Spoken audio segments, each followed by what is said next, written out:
Hi guys, it's me again. I'm all by myself today. Heather's out running around. Anyways, our question for today is, what do I do right before a buyer's coming to look at my house? So you're a seller, we've finally gotten you a couple of showings, and what happens? So first off, you're going to have a lockbox on your property. That lockbox is going to allow that buyer's agent to access your property. Ideally, if you're living there, we will have arranged a showing time. So let's say it's today at 3 o'clock. The buyers and the buyer's agent will show up to your property. They'll access it from that lockbox. They'll have a key inside. They'll open the door. They'll check it out. And then they usually spend, if they really love the property, they might spend 45 minutes there. But most of the time, most showings are going to be between 15 and 30 minutes. And it might not have anything to do with your particular property. It might be the first house the buyer's seen, so they have no concept of what's in the market right now. Or it might be, they're looking for a bigger bedroom and this one isn't big enough.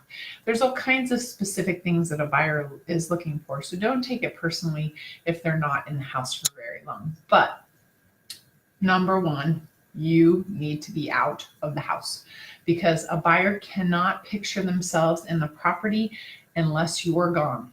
And that also means all of your personal photos, like that adorable picture of your dog, or, that great picture of the kids on grandpa's lap. I would take all of that stuff down. I know it's not fun and it's a little frustrating, but you're going to be packing anyways because you're going to be moving. So just sort of do a pre-pack and clear it all out. And then that way it's kind of less personal for you. So then the buyer can actually picture themselves in the house.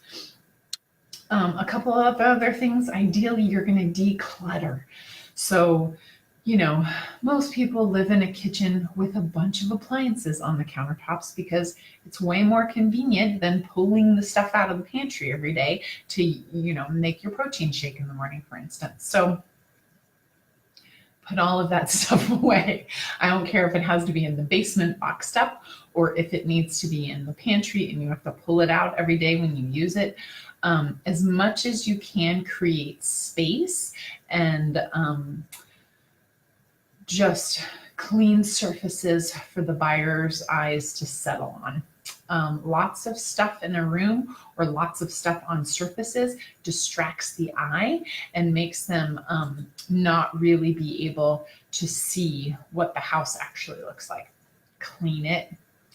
And I mean clean it. Your fan, how it has a bunch of crap on it from swirling around, it's going to have like hair and dirt and all of that nasty stuff. Clean all of that stuff off. The pink stuff in your bathroom that's super gross, clean it off.